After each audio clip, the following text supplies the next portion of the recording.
Hey guys, welcome back to my channel tube maths. और ये video काफ़ी important होने वाला है बिकॉज इस वीडियो में मैं ये समझाऊंगी आप लोगों को कि जो न्यू एजुकेशन पॉलिसी आई है मिनिस्ट्री ऑफ एजुकेशन की तरफ से, उसके अंदर क्या क्या चीज़ें हैं।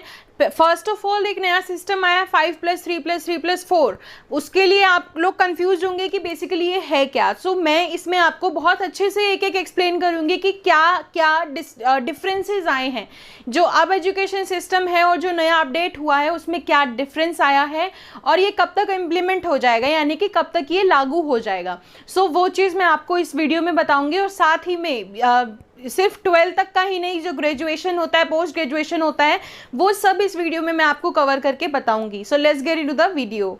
सो फर्स्ट ऑफ ऑल हम ये समझ लेते हैं कि एजुकेशन सिस्टम जो अपडेट हुआ है वो किस किस ईयर में हुआ है। तो सबसे पहले हमारा एजुकेशन सिस्टम अपडेट हुआ था 1968 में, फर्स्ट टाइम अपडेट हुआ था। फिर second time it got updated in 1986, ये अपडेट हुआ 1986 में। और अब फाइनली दोबारा बहुत कुछ सोच समझ के विचार विमर्श करके एक नई सिस्टम, एक नई पॉलिसी लेके आई गई है, वो है 2020 में। और जहां तक है इम्प्लीमेंटेशन की बात की, ये कब तक लागू हो जाएगा, तो अभी कोरोना पेंडेमिक की वजह से अभी स्टडी सबकी डिस्टर्ब चल रही है।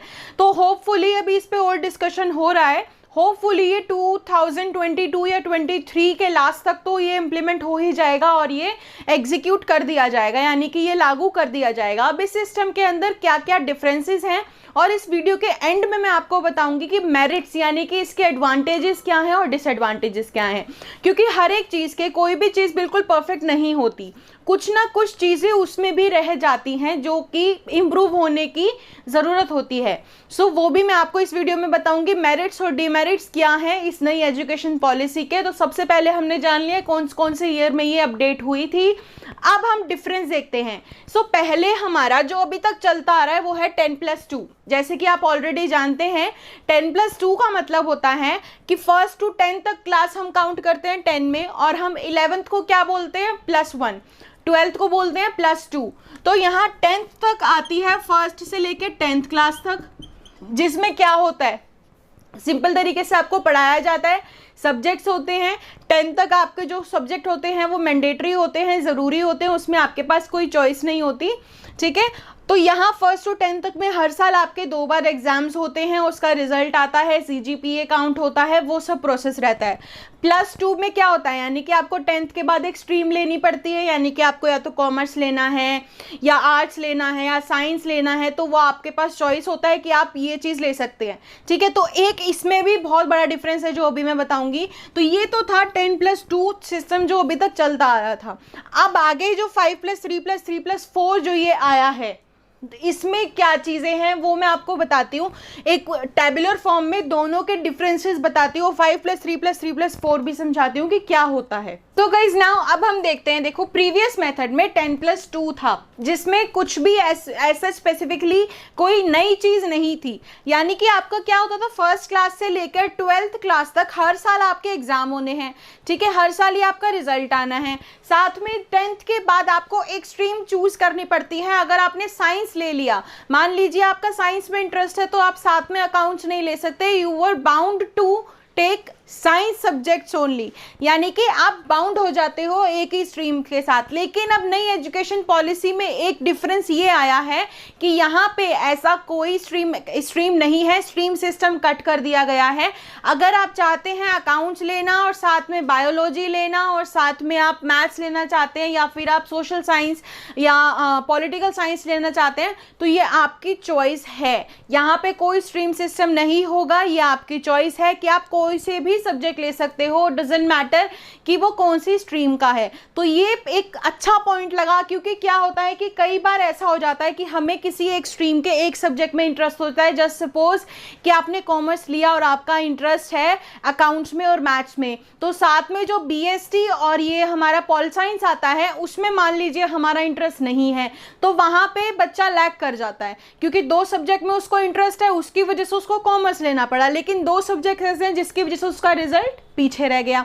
तो ये जो सिस्टम था, इसको एक रेनोवेशन की ज़रूरत थी। तो वो रेनोवेट होके क्या बना कि आप किसी भी स्ट्रीम से कोई भी सब्जेक्ट्स पिक कर सकते हैं जो जिसमें आपको इंटरेस्ट है।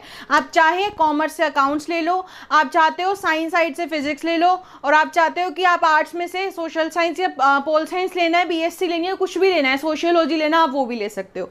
इट्स अप टू यू, जिसमें आपको इंटरेस्ट है आप वो सब्जेक्ट ले सकते हो। तो फर्स्ट डिफरेंस तो आ गया ये। अब हम बात करते हैं 5+3+3+4 के फर्स्ट की। सबसे पहली चीज, अभी तक क्या होता है कि बच्चा कितनी उम्र में होता है जब वो स्कूल जाना स्टार्ट करता है? वो अराउंड 5 to 6 ईयर की एज होती है, ठीक है। 5 से 6 साल का बच्चा होता है जब वो स्कूल जाना स्टार्ट करता है, ठीक है, 5 से 6 साल का। उससे पहले जो है वो प्ले स्कूल में होता है, उसके बाद वो स्कूल जाना स्टार्ट करता है। 5 to 6 ईयर उसकी एज होती है। यहाँ पे अगर ऑन एन एवरेज में 6 ईयर्स की एज लगा लूँ कि यहाँ पे 6 साल का बच्चा स्कूल जाता है, ठीक है। तो अब यहाँ पे देखो 10+2 12 साल आपके स्टडी पे ध्यान रखा जाएगा कि 12 साल आपको स्टडी करनी है स्कूल के अंदर। उसके बाद आपकी मर्जी, आप कौन सी यूनिवर्सिटी में एडमिशन लेना चाहते हैं या आपके मार्क्स के अकॉर्डिंगली आप कौन सी यूनिवर्सिटी में जाना चाहते हैं। अब जो सिस्टम आया है, आप काउंट करो, 5+3 8, 8+3 9 10 11 और ये 15। सो यहाँ पे 12 साल नहीं, यहाँ पे आपको 15 साल पढ़ाई करनी है, लेकिन बहुत ही अच्छे तरीके से। क्या होता है यहाँ पे, ऐसा नहीं है कि 12th के आगे आपको पढ़ाया जाएगा, है तो 12th तक ही, लेकिन आपको 3 साल पहले से पढ़ाना शुरू कर दिया जाएगा। अगर आप यहाँ पे 6 साल की उम्र से पढ़ना स्टार्ट करा है आपने, तो अब से आप 3 साल की उम्र से स्कूल जाना स्टार्ट करेंगे। लेकिन डिफरेंस क्या होगा, देखो फर्स्ट आता है हमारा 5 ईयर्स, 5 है, 5 साल 3 साल 3 साल 4 साल, टोटल हो गए 15 साल, ठीक है। अब आपको करना क्या है उस चीज़ में, सबसे पहले 3 साल की उम्र में आप जाना स्टार्ट करेंगे, ठीक है। जब आपकी एज होगी 3 साल, स्कूल जाना स्टार्ट किया। सबसे बेस्ट चीज़ क्या होती है, अब हम प्ले स्कूल में बच्चे को अगर भेजते हैं अभी तक के अकॉर्डिंगली, तो बच्चा प्ले स्कूल जाता है कहीं और, छोटा सा क्रैच होता है, वहाँ पे जाता है, वहाँ पे खेलता है, बैठना सीखता है। उसके बाद जब बच्चे को स्कूल भेजा जाता है तो वो रोता है, वो जाता नहीं है। वो क्यों नहीं जाता? क्योंकि उसको एटमॉस्फेयर बिल्कुल अलग मिल जाता है। स्कूल में कितनी भी कोशिश कर ले, एकदम से पढ़ाई का प्रेशर आ जाता है बच्चे पे, तो वो नहीं पढ़ पाता, मतलब रोता है, बहुत कुछ चीज़ें होती हैं। अब क्या सिस्टम आया है, जो ये शुरू के 5 साल है ना, यहाँ आप 3 साल का बच्चा जाएगा, तो शुरू के ये 5 साल 2 हिस्सों में बटा हुआ है। किस हिस्सों में? 3 साल और 2 साल। 3 साल तक तो वो स्कूल के अंदर कुछ नहीं पढ़ेगा, कुछ भी नहीं पढ़ेगा। 3 साल तक वो बच्चा सिर्फ और सिर्फ स्कूल जाके खेलेगा, ताकि उसको उसी स्कूल के एटमॉस्फेयर में खेलने को मिले, और अगली साल जब उसकी पढ़ाई स्टार्ट हो तो वो रो के स्कूल ना जाए, वो खुशी खुशी स्कूल जाए और खेलते खेलते ही लर्निंग भी करे, पढ़ाई भी खेलते खेलते ही वो करे, क्योंकि इससे वो उस एटमॉस्फेयर में मिक्स हो जाएगा, जेलअप हो जाएगा, ठीक है। तो ये चीज़ काफ़ी अच्छी है। यहाँ 6 साल की उम्र में बच्चे को भेज रहे हैं, उससे पहले कई लोग क्रैच भेज पाते हैं, कई लोग नहीं भी भेज पाते। तो यहाँ पे कई बार प्रॉब्लम आती है, इनफैक्ट हर बच्चा स्कूल जाने में रोता है। लेकिन अब जो है ये 5 साल का सिस्टम, 3 साल का बच्चा जो होता है उसको ज़्यादा इतनी नहीं होती शुरू में, एक आधे दिन जब वो प्ले स्कूल यहाँ पे जो स्कूल जाना स्टार्ट करेगा, जिसमें वो 3 साल सिर्फ और सिर्फ खेलेगा और बैठना उसी स्कूल में सीखेगा जिसमें उसको आगे की पढ़ाई कंटिन्यू करनी है, तो वो उस एटमॉस्फेयर के साथ जेलअप हो जाएगा। तो जब 4th ईयर आएगा ना, जिसे हम 1st और 2nd क्लास बोलते हैं, जब वो दोनों साल आएंगे उस टाइम पे उसको पढ़ना मुश्किल नहीं लगेगा, क्योंकि वो धीरे धीरे खुद ही उस चीज़ में इन्वॉल्व हो चुका होगा। इस स्टेज को, फर्स्ट 5 ईयर के स्टेज को बोलते हैं फाउंडेशन स्टेज, यानी कि यहाँ पे आप फाइंड करते हैं बच्चा खुद को, क्योंकि ये एज ऐसी होती है जिसमें सबसे ज़्यादा बच्चा ग्रैब करता है, ठीक है। बेसिकली स्टडी के टाइम पे प्रॉपरली बच्चा अपने माइंड को ओपन करके ही बैठता है। तो यहाँ जब वो अपने आप को एटमॉस्फेयर में कंफर्टेबल कर चुका होगा तो पढ़ाई उसके लिए आसान हो जाएगी। दूसरी चीज़, यहाँ पे आपको 1st क्लास से एग्ज़ाम देने हैं, ठीक है, एग्ज़ाम का प्रेशर है। यहाँ पे आपको खेलने का तो कोई एग्ज़ाम नहीं देना, शुरू के 3 साल कोई एग्ज़ाम नहीं है। बाद के जो 2 साल है ना फर्स्ट वाले में, यानी कि 1st और 2nd क्लास जो होगी बच्चे की, उसमें भी उसको कोई एग्ज़ाम नहीं देना, नो एग्ज़ाम्स। यहाँ पे शुरू के 5 साल में बच्चे के ऊपर कोई भी एग्ज़ाम का प्रेशर नहीं होगा, ठीक है, यानी कि 3 साल का बच्चा स्कूल में गया, 4 5 6 7 7 8 साल का बच्चा सेकंड क्लास क्रॉस करके निकल भी गया, उसको पता ही नहीं चलेगा। सिर्फ और सिर्फ उसको क्या करना है, 3 साल खेलना है। ठीक है, 3 साल खेलने के बाद 2 साल फर्स्ट और सेकंड क्लास पढ़नी है, सिर्फ पढ़नी है, कोई एग्जाम नहीं होंगे, पढ़नी है, उस चीज़ को ग्रैब करना है, खेलते खेलते पढ़नी है, और वो उसको मालूम भी नहीं पड़ेगा कि वो सेकंड क्लास क्रॉस करके अब थर्ड क्लास में आने वाला है। तो शुरू का 5 आपको समझ आ गया होगा, 2 हिस्सों में बटा हुआ है, शुरू के 3 साल फिर 2 साल। ये 5 साल एक ही रेशो में देखा जाएगा इसको। शुरू के 3 साल सिर्फ खेलेगा बच्चा, बाकी के 2 साल फर्स्ट और सेकंड क्लास पढ़ेगा, लेकिन कोई एग्जाम यहाँ पे नहीं होंगे। ठीक है, सिर्फ फर्स्ट और सेकंड क्लास पार करके अब वो दूसरी स्टेज में आएगा, जो मैं अभी आपको बताऊंगी। So first stage is foundational stage. अब जाते हैं दूसरी स्टेज पे। सो नाउ जो स्टेज है वो है प्रिपरेटरी स्टेज, यानी कि यहाँ पे बच्चा अपने आप को प्रिपेयर करेगा, नाम से ही मालूम पड़ रहा है 3 साल की प्रिपरेटरी स्टेज होती है। इसमें क्या होता है, देखो बेसिकली सेकंड क्लास हम ऑलरेडी इन 5 साल में क्लियर कर चुके हैं, 3 साल खेल लिए, 2 साल फर्स्ट और सेकंड क्लास कर ली, अब बच्चा आएगा थर्ड क्लास में। इन 3 साल के अंदर वो कौन कौन सी क्लास क्लियर कर देगा, थर्ड, फोर्थ और फिफ्थ, ये तीनों क्लास वो क्लियर कर देगा इन 3 सालों के अंदर। अब इसमें जो एक्स्ट्रा बहुत अच्छी चीजें आई हैं वो ये हैं कि यहाँ पे को करिकुलर एक्टिविटीज आपको कराई जाएंगी बच्चे को, ताकि वो एक्टिव रहे और जिस उम्र में उसको गेन करना चाहिए, अपने माइंड को एक्सपैंड करना चाहिए, अपने जो एक ग्रैबिंग पावर होती है उसको फास्ट करना चाहिए, वो इनको करिकुलर एक्टिविटीज़ के साथ कर लेगा। ठीक है, जिसमें क्या होता है, बच्चे को फन भी मिलता है, यानी कि वो खेलता भी है साथ में, और वो कुछ ना कुछ एक्टिविटी ऐसी कर रहा है जिससे उसका माइंड ब्रॉड हो जाएगा। सेकंड चीज़, स्टडी तो करनी है, थर्ड फोर्थ फिफ्थ स्टडी करनी है, और साथ में लैंग्वेज। अब वो लैंग्वेज आपकी इच्छा है कि स्कूल के ऊपर डिपेंड है। अगर कोई स्कूल बोलता है कि हम सिर्फ इंग्लिश कराएंगे, ठीक है, तो इंग्लिश को वो अगर ज़्यादा इंपॉर्टेंस दे रहे हैं तो बच्चा यहाँ पे इंग्लिश भी कर सकता है। अब वो पेरेंट्स के ऊपर डिपेंड है कि वो बच्चे को अपनी मदर लैंग्वेज सिखाना चाहते हैं या फिर कोई रीजनल लैंग्वेज, वो हिंदी सिखाना चाहते हैं, इंग्लिश सिखाना चाहते हैं, या फिर कोई और लैंग्वेज सिखाना चाहते हैं। ठीक है, अब वो डिपेंड करता है स्कूल पे। बहुत से स्कूल, प्राइवेट स्कूल तो आई थिंक इंग्लिश में ही रखेंगे, अभी प्राइवेट स्कूल तो ओब्वियसली चेंज नहीं करेंगे, प्राइवेट स्कूल इंग्लिश में ही रहेगा। लेकिन हो सकता है कि जो गवर्नमेंट स्कूल है, सेंट्रल गवर्नमेंट स्कूल है, उनमें कुछ चेंजेस आ जाए लैंग्वेजेस को लेके। सो यहाँ पे एक लैंग्वेज वो बच्चे के ऊपर डिपेंड है, या कह लो पेरेंट्स के ऊपर डिपेंड है कि वो कौन सी लैंग्वेज कराना चाहते हैं। तो मान लीजिए अगर उन्होंने एक लैंग्वेज भी कर ली, एक्टिविटीज़ के साथ अपना माइंड भी ब्रॉड कर लिया बच्चे ने, और पढ़ाई भी कर ली, 3 साल के अंदर फिफ्थ क्लास तक जब वो क्रॉस कर चुका होगा तो उसको लैंग्वेज आती होगी, whether it is English, Hindi, कोई भी एक्सटर्नल लैंग्वेज लगा लो, तो वो उसको एक लैंग्वेज आती होगी। रीजनल लैंग्वेज जैसे कि अब जहाँ पे आप रह रहे हैं उस जगह की क्या भाषा है, अगर वो सिखानी है तो वो भी सीख सकता है बच्चा। एक लैंग्वेज वो अपनी मर्जी से चूज करके कर सकता है। That always, obviously third class का बच्चा तो ये नहीं डिसाइड कर सकता कौन सी लैंग्वेज करनी है। सो वो एक डिसीजन पेरेंट्स के हाथ में होता है और स्कूल के हाथ में होता है कि वो अपने बच्चे को किस तरीके से ग्रो करवाना चाहते हैं, विद इंग्लिश और विद हिंदी, और which language they want their child to grow up with. ठीक है, तो ये 3 साल प्रिपरेटरी स्टेज था, हमने फिफ्थ क्लास तक क्लियर कर लिया। यहाँ पे आप ध्यान दीजिए, कुछ ऐसा सिस्टम नहीं था। एक्टिविटीज होती थी, बट एक्टिविटीज भी ऐसी होती हैं जिसमें क्या एक्सपेंस तो हो रहा है, बच्चा कुछ सीख नहीं रहा। ठीक है, प्रोजेक्ट्स मिल रहे हैं, प्रोजेक्ट इतने बड़े बड़े प्रोजेक्ट बच्चे बना के लेके जा रहे हैं, 3D जो है कार्डबोर्ड पे बनाए हुए जो हमारे वो मॉडल्स होते हैं वो बना के लेके गए हैं स्कूल में, लेकिन उनका क्या है, मैम ने देखा, मार्क्स लगाए और वो कहीं भी घूम रहा है, वो घर में पड़ा है, टूट गया, स्कूल में है, रखा हुआ है, टूट गया, कोई वैल्यू नहीं है। तो यहाँ पे उन चीज़ों पे कम फोकस करके, ज़रूरी है वो भी, उससे भी क्रिएटिविटी होती है, उन चीज़ों पे कम फोकस करके ज़्यादा फोकस किया जाएगा कि प्रैक्टिकल स्कूल के अंदर ही एक्टिविटीज़ का कराया जाए, ताकि बच्चों को एक्सपेंस कम हो और साथ ही में एक्सपेंस कम के साथ साथ बच्चे का माइंड जो है वो शार्प हो जाए। तो सेकंड स्टेज समझ आ गई। Let's move to third stage, जो है 3 इयर्स की ही स्टेज है ये भी। अब फिफ्थ क्लियर करने के बाद तीसरी स्टेज में बच्चा कहाँ पहुंचेगा, 6th क्लास में। अब 6th 7th 8th का पढ़ते हैं, इसमें क्या चीजें ऐड होंगी। So now guys, third stage जो है उसको बोलते हैं मिडिल स्टेज। फाउंडेशन स्टेज पढ़ लिया, प्रिपरेटरी में जान लिया क्या होता है, अब है मिडिल स्टेज। अब बच्चे ने सेकंड स्टेज पे 5th क्लास पार कर ली, अब आगे वो 6th में 7th में और 8th में, इन 3 सालों में वो कौन कौन सी क्लासेस क्लियर करेगा, 6th 7th और 8th।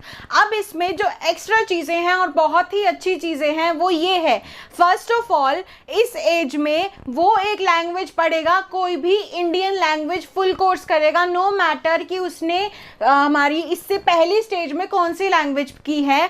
ठीक है, यहाँ पे आने के बाद वो एक लैंग्वेज जरूर करेगा, इंडियन लैंग्वेज, जो इंडिया की लैंग्वेज है। वो कोई भी लैंग्वेज हो सकती है, हिंदी और बहुत सारी जो हमारी भाषाएं होती हैं हिंदी के इंडियन लैंग्वेजेस के अंदर, वो लैंग्वेज वो कभी भी कर सकते हैं। ठीक है, तो यहाँ 3 साल के अंदर ने बच्चे ने एक लैंग्वेज और सीख ली। अगर उसने इससे पहले की स्टेज में कुछ और लैंग्वेज सीखी है तो यहाँ पे आके एक लैंग्वेज और सीख ली, तो बेसिकली 2 लैंग्वेजेस हो गई। दूसरी चीज और सबसे बेस्ट चीज है, आप गूगल करके देखिए वोकेशनल कोर्सेज, सबसे बेस्ट चीज आज के टाइम पे। अब जो हमारा सिस्टम चलता आ रहा था, ठीक है, that was also very good, I am not saying कि ये बहुत बुरा था, लेकिन चेंजेस देखने के बाद ये लगता है कि जो अभी तक पढ़ते आ रहे थे वो काफ़ी वीक प्रोसेस था। अब वोकेशनल कोर्सेज आ गए हैं, यानी कि वोकेशनल कोर्सेज में आपको टेक्नोलॉजी के साथ अपना माइंड भी एक्सपैंड करने को मिलेगा। और वोकेशनल कोर्सेज का मतलब क्या है, मान लीजिए कि आपको कुछ ऐसी चीज़ें सीखनी है, यानी कि आपको फार्मिंग सीखनी है, ठीक है, या फिर आपको गढ़ई का काम सीखना है। गढ़ई होता है बढ़ई होता है, ले गढ़ई कह रही हूँ, होए होए होए। सो वोकेशनल कोर्सेज के अंदर ऐसी चीज़ें आती हैं जो बच्चे को काफ़ी काफ़ी काफ़ी एक्स्ट्रा ऑर्डिनरी बना सकते हैं। जैसे कि मान लो किसी को सिलाई सीखनी है, बढ़ई का काम सीखना है, फार्मिंग सीखनी है, कढ़ाई सीखनी है, कुकिंग सीखनी है, ये सब चीज़ें जो स्कूल में अभी तक नहीं सिखाई जाती थी, ये एक कोर्स होगा। वो बच्चे पे डिपेंड करता है कि उसका इंटरेस्ट किस चीज़ में है। ठीक है, तो वो यहाँ पे ये सब चीज़ें भी सीखेगा जो अभी तक नहीं सीखी थी, क्योंकि हर चीज़ आना बहुत ज़रूरी है। मान लीजिए कि एक लड़की है, उसको सिलाई या बुनाई का बहुत शौक है, तो वो सीखेगी कैसे, तो वो यहाँ इस स्टेज में, मिडिल स्टेज में आके वो वोकेशनल कोर्स में स्यूइंग एंड स्यूइंग का कोर्स ऑप्ट कर सकती है, और उसमें वो पूरे उसको सिलाई भी सिखाएंगे। और अगर लड़के भी चाहते हैं तो ऐसा कुछ नहीं है कि लड़कियों के लिए अलग कोर्स होंगे और लड़कों के लिए अलग, सब एक ही होंगे। अगर लड़के चाहें तो वो सिलाई सीख सकती हैं, लड़कियां चाहें तो वो फार्मिंग सीख सकती हैं। ठीक है, तो यहाँ पे कुछ ऐसा डिस्क्रिमिनेशन नहीं है, जो काम जो चाहे वो यहाँ पे सीख सकता है इस वोकेशनल कोर्स के अंदर, जो कि काफ़ी अच्छी बात है। ठीक है, फिर आता है कंप्यूटर कोडिंग। अब आजकल के जो जनरेशन है वो हो गई है सारी की सारी इंटरनेट बेस्ड, यानी कि हमारा जो टेक्नोलॉजी है वो आजकल की जनरेशन काफ़ी फास्ट हो चुकी है उस चीज़ में, लेकिन उसमें अभी जो है स्टूडेंट्स या फिर जो एक ग्रोइंग एज है वो लैग कर रही है, क्योंकि अभी क्या चल रहा है, एप्लीकेशंस, हर चीज़ के ऐप्स बन रहे हैं, और ऐप्स बनाने के लिए क्या चाहिए, कंप्यूटर कोडिंग आना चाहिए। कोडिंग नहीं आएगी तो ऐप्स नहीं बना पाओगे, ऐप्स नहीं बना पाओगे तो, क्योंकि आजकल के अगर आप कोई भी ऐप देखोगे ना तो उस ऐप को बनाने वाले को कोडिंग आती होगी, और वो ऐप जिसने बनाया है वो आज के टाइम पे बहुत सक्सेसफुल इंसान है।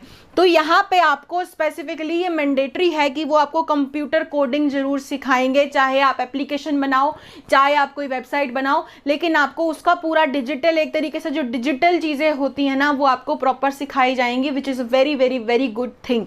नेक्स्ट आता है हमारा जो मेन सब्जेक्ट्स होते हैं, मैथ्स हो गया, साइंस, आर्ट्स, और जो भी आपका लैंग्वेज मैंने आपको बता दिया कि आपको एक इंडियन लैंग्वेज ज़रूर करनी है।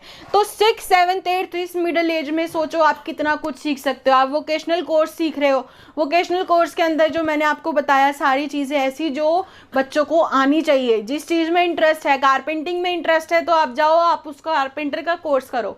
ठीक है, स्कूल के अंदर ही सब कुछ कराया जाएगा और काफ़ी अच्छे तरीके से कराया जाएगा। कंप्यूटर कोडिंग बेस्ट थिंग है बच्चों के लिए, बहुत कुछ एडवांस हो जाएगा अगर कंप्यूटर कोडिंग आजकल के छोटे छोटे बच्चों को आ गई तो, क्योंकि आजकल के छोटे छोटे बच्चे ही काफ़ी एडवांस हो गए हैं, विदाउट कंप्यूटर कोडिंग भी काफ़ी कुछ कर जाते हैं। तो अगर कंप्यूटर कोडिंग भी होगा तो काफ़ी जनरेशन में सुधार आएगा। उसके बाद जो हमारा सब्जेक्ट्स होते हैं आर्ट्स, मैथ्स, साइंस, ये तो होगा ही होगा, साथ में जो लैंग्वेज है वो आपको इंडियन लैंग्वेज ज़रूर सीखनी है, इंडियन लैंग्वेज सीखनी है। तो अभी तक बेसिकली फाउंडेशन स्टेज में क्या था कि आपको खेलना है और बेसिकली स्कूल में जेलअप होना है और वहाँ पे बैठना सीखना है। फर्स्ट सेकंड क्लास आपने क्लियर कर ली, फिर थर्ड फोर्थ फिफ्थ में आपने क्या किया, थर्ड फोर्थ फिफ्थ में आपने एग्जाम स्टार्ट हो जाते हैं, थर्ड क्लास से आपके एग्जाम स्टार्ट हो जाएंगे। ठीक है, यहाँ पे आप फर्स्ट क्लास से एग्जाम दे रहे हो, यहाँ पे आप थर्ड क्लास से एग्जाम देना स्टार्ट करोगे। एग्जाम देना स्टार्ट किया, साथ में आपने एक कोई भी अपना इंडियन या फिर जो इंग्लिश आपने जो लैंग्वेज आपने चूज करी वो सीख ली, और उसके साथ आप मिडिल स्टेज में आओगे तो वोकेशनल कोर्स, सबसे बेसिक जो आपका स्टेज है ना वो ये है।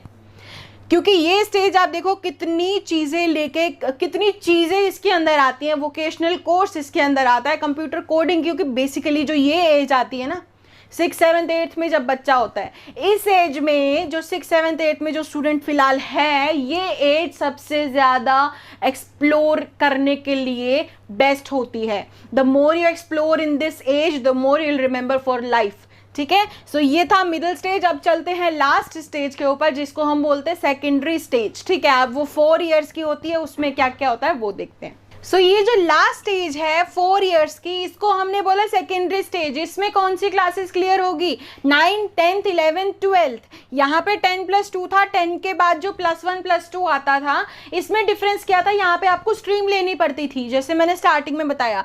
इसमें आपको कोई स्पेसिफिक स्ट्रीम नहीं लेनी, यहाँ पे आपका जो मन करे आप फ्री हैं सब्जेक्ट चूज करने के लिए।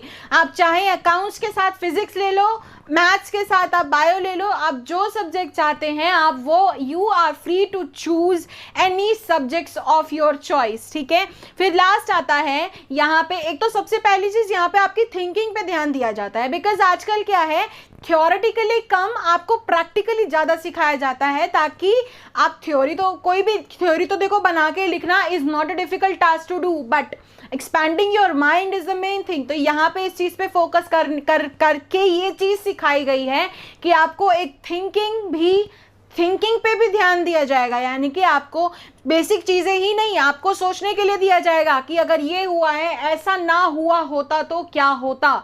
तो उससे क्या है, आप उस प्रोसेस को समझेंगे, उस सिचुएशन को समझेंगे, और उसका अगर वो चीज़ ना हुई होती, जस्ट सपोज कि अगर ये कोई अर्थक्वेक आया हुआ होगा, अगर कोई भी अगर वो बात होती कि इसमें ये प्रॉब्लम हो गई और ये ट्रेजेडीज हो गई, अब अगर ये ना हुआ होता तो क्या हुआ होता, तो उसके लिए ना हुआ होता देखने के लिए आपको सोचना पड़ेगा कि क्या हुआ है, आपको वो भी आ गया। दूसरी चीज़ आप उसका ये भी देखेंगे कि अगर वो नहीं हुआ होता तो क्या होता।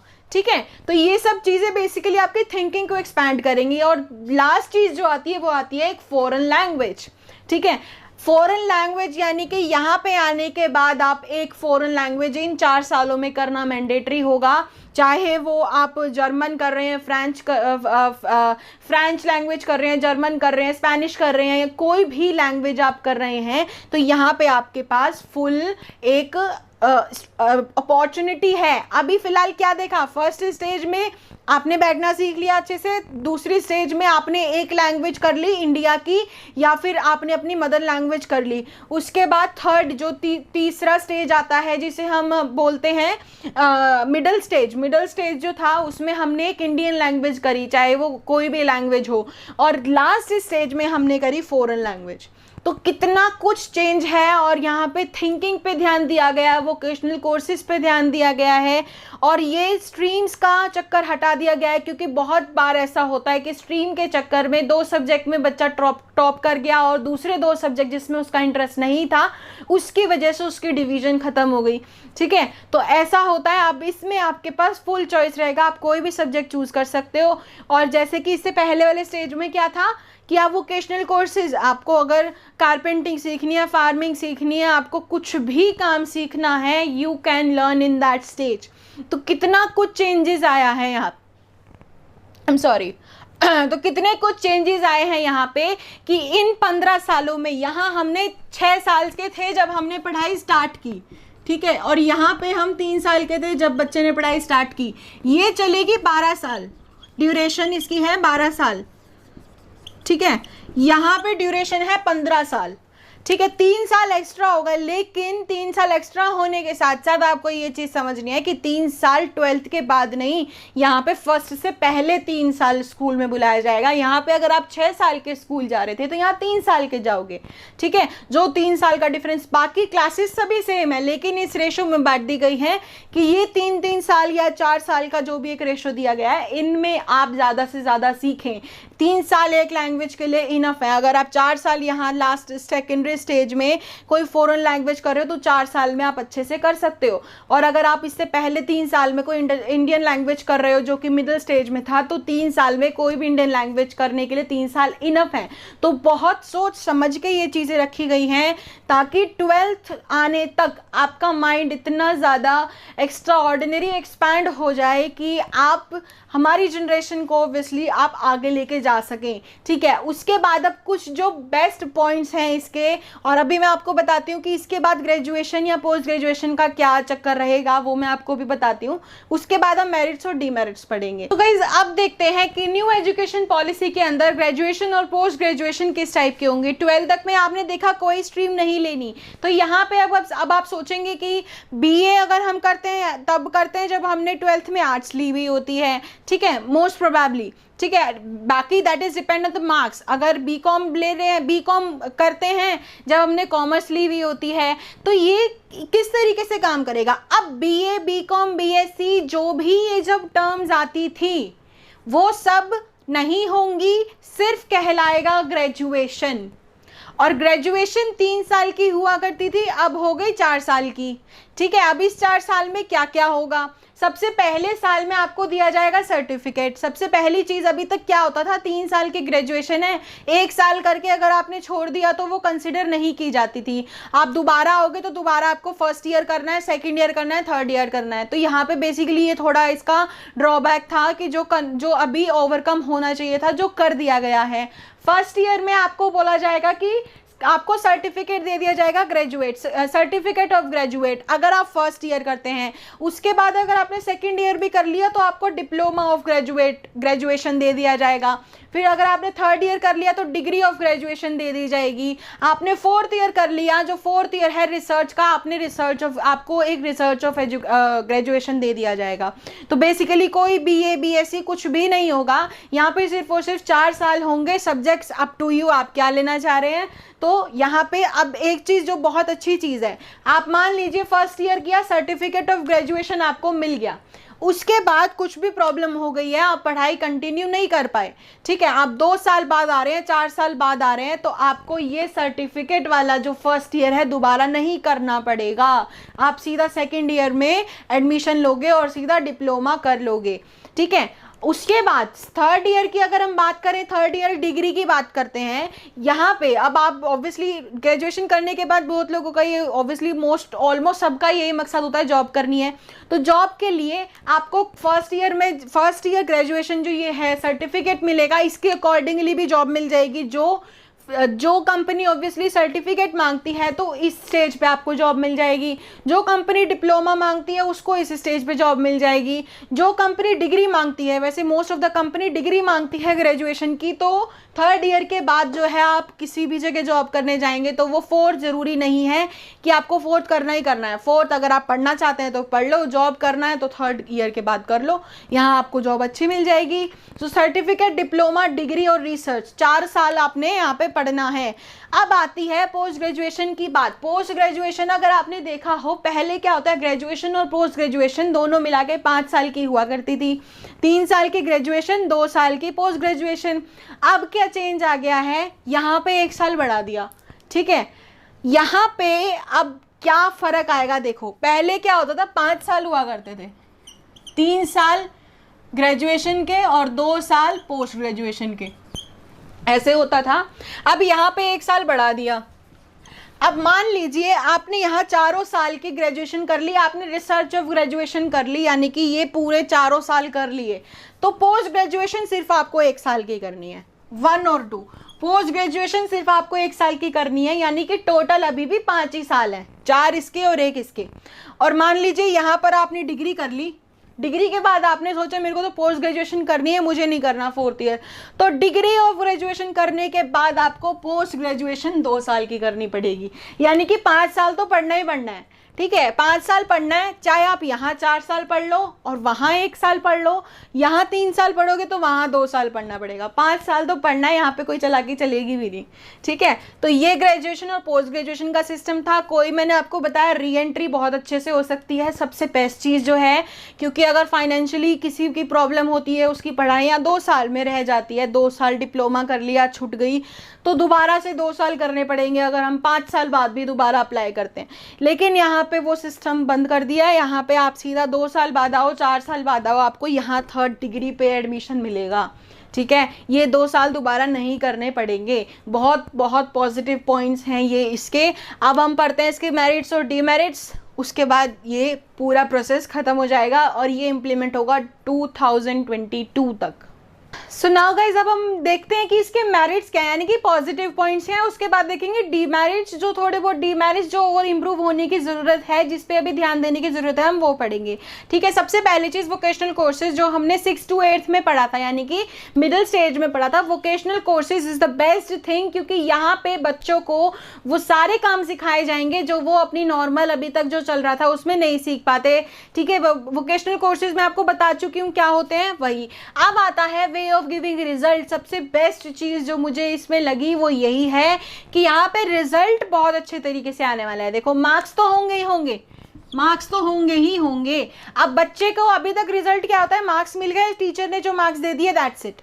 उसके अलावा वो खुद को भी मार्क्स देगा, क्योंकि यहाँ तक इस स्टेज पे आने के बाद तक इतना माइंड शार्प होने के बाद बच्चा खुद को समझ पाता है कि मैं कितना कैपेबल हूँ इस चीज़ का, क्योंकि यहाँ से उसका कॉन्फिडेंस पता चलेगा। अगर वो खुद को 10 में से 9 मार्क्स दे रहा है और उसको वो करके भी दिखा रहा है, तो वो that is called confidence. Over confidence नहीं होना कि मेरे तो 10 में से 10 आएंगे, ऐसा नहीं है। ठीक है, खुद पे ये इतना कॉन्फिडेंस होना चाहिए कि जितना आप अपने आप को दे रहे हो उतना आप स्कोर कर भी पाओ। तो एक सेल्फ हो गया, जिससे बच्चे का कॉन्फिडेंस बिल्ड होगा। नेक्स्ट चीज आ गई टीचर्स। टीचर्स भी आपको इस चीज़ के बेस पे मार्क्स बताएगी, मार्क्स अलग से देगी, जिस बेस पे कि बच्चा कैसा परफॉर्म कर रहा है, क्लास में कैसा रहा है, लड़ाई झगड़े तो नहीं किए हैं, इधर उधर बातें तो नहीं की हैं ज़्यादा, मतलब बहुत एक डिसिप्लिन बच्चा है या नहीं, वो टीचर के हाथ में है। और सबसे बेस्ट चीज़ जो मुझे लगी, फ्रेंड्स। अब आपको सोच के ये लगेगा फ्रेंड्स ये क्या है, तो यहाँ पे आपके फ्रेंड्स भी आपको मार्क्स देंगे, वो भी काउंट किए जाएंगे। अब वो ऐसा क्यों होगा, क्योंकि देखो अभी आजकल क्या हो रहा है कि बच्चा क्या है, एक अगर टॉपर है तो एक अगर नहीं ठीक से पढ़ाई कर पा रहा, तो वो जो टॉपर है वो उसको बेसिकली थोड़ा बुली करता है कि नहीं तू तो लूज़र है, ये समथिंग, मतलब ऐसा होता है। ये सुनने में बहुत ऑकवर्ड है बट ऐसा होता है, क्लास में सबके साथ होता है।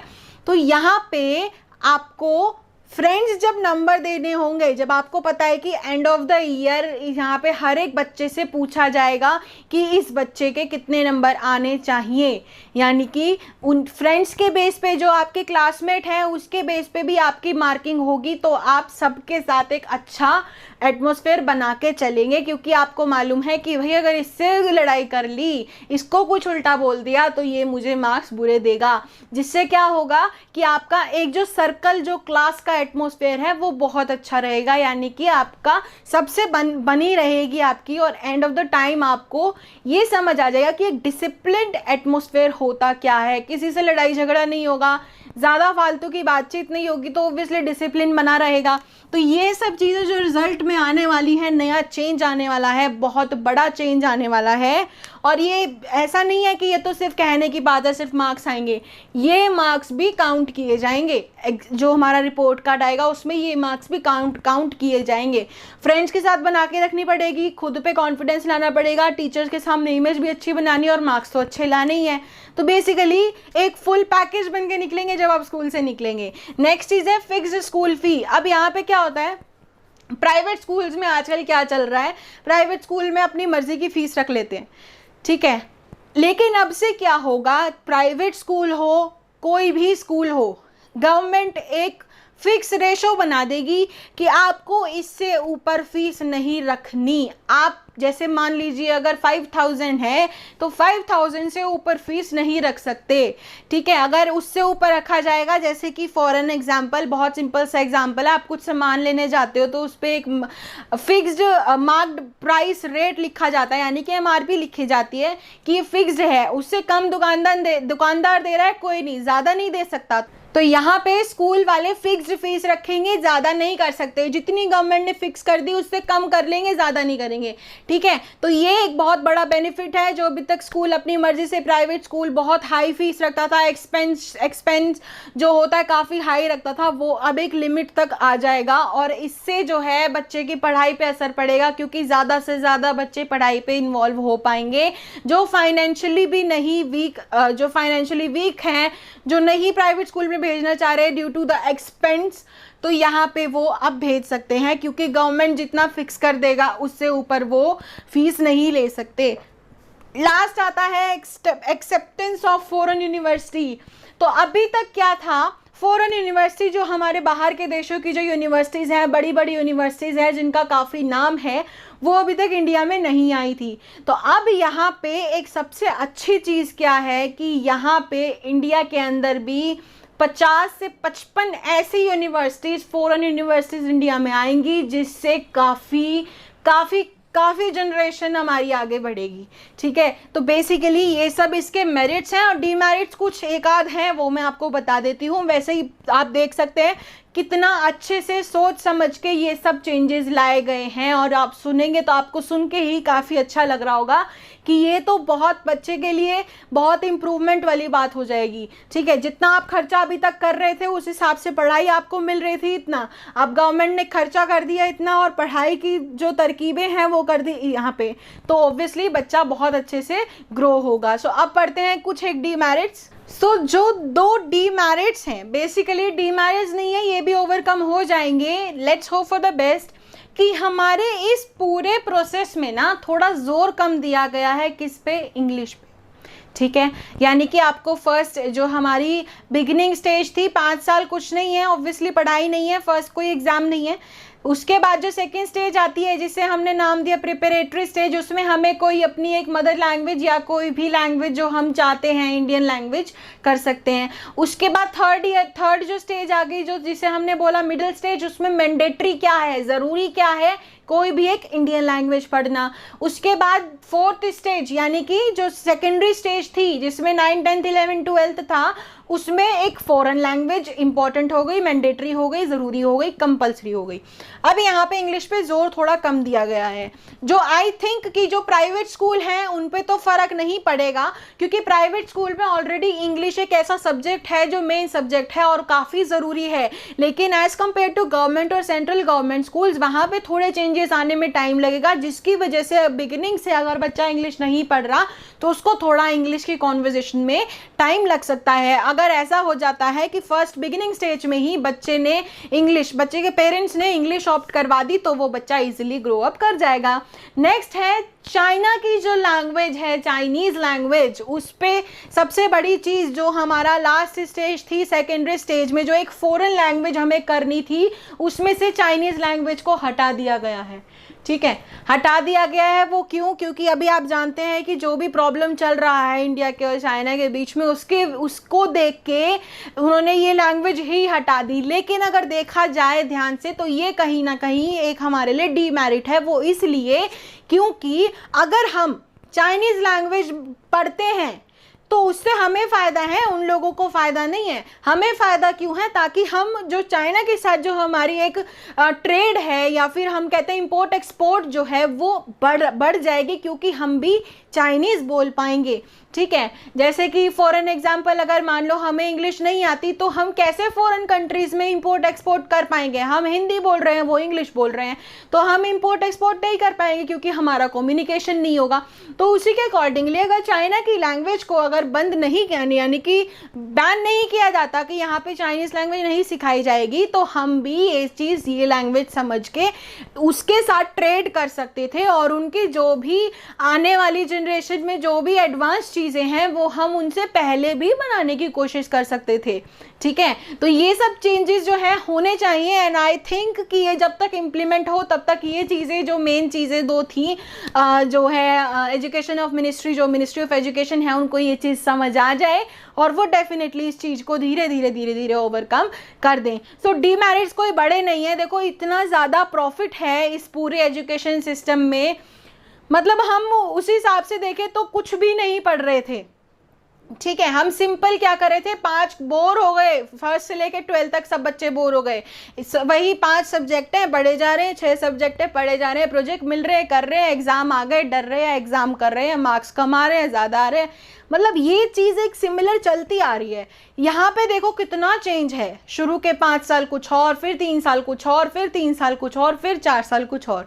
तो पढ़ाई के साथ साथ जब इतनी सब चीज़ें होंगी ना तो पढ़ाई आपको कुछ भी नहीं लगेगी। अभी तो क्या लगता है बच्चों को, हो 9th क्लास हो 10th क्लास, मतलब एक बहुत बड़ा हवा बना दिया है इसका। अब क्या होगा, पढ़ाई आपको इजी लगेगी क्योंकि आप इसके साथ साथ इतनी सारी एक्टिविटीज़ कर रहे हो जिनकी आपको पढ़ाई बहुत इजी लगेगी और इसके साथ साथ आपका जो एप्टीट्यूड बहुत ज़्यादा मतलब आपका इंक्रीज हो जाएगा, माइंड ब्रॉड हो जाएगा, शार्प हो जाएगा। So in my opinion this is the best update till now. बहुत अच्छी अपडेट है एंड आई होप जो ये डीमेरिट्स जो मैंने बोर्ड पे लिखे हुए हैं, I should erase this, I am erasing this. So ये जो डीमेरिट्स जो हैं ये भी ओवरकम हो जाएंगे क्योंकि ऑब्वियसली कुछ चीज़ को इम्प्लीमेंट करने के बाद भी एग्जीक्यूट जब किया जाता है तो उसमें कुछ चेंजेस लाए जाते हैं। तो होप फॉर द बेस्ट, ये 2022 या 23 तक इम्प्लीमेंट हो जाएगा और तब तक ये चेंजेस भी ला दिए जाएं, तो ये बन जाएगा एकदम बेस्ट अपडेट टिल नाउ। सो ये एजुकेशन सिस्टम के बाद काफ़ी इंप्रूवमेंट होने वाली है और ये वीडियो यहीं ख़त्म करते हैं बिकॉज मैंने आपको पूरा प्रोसेस समझा दिया है।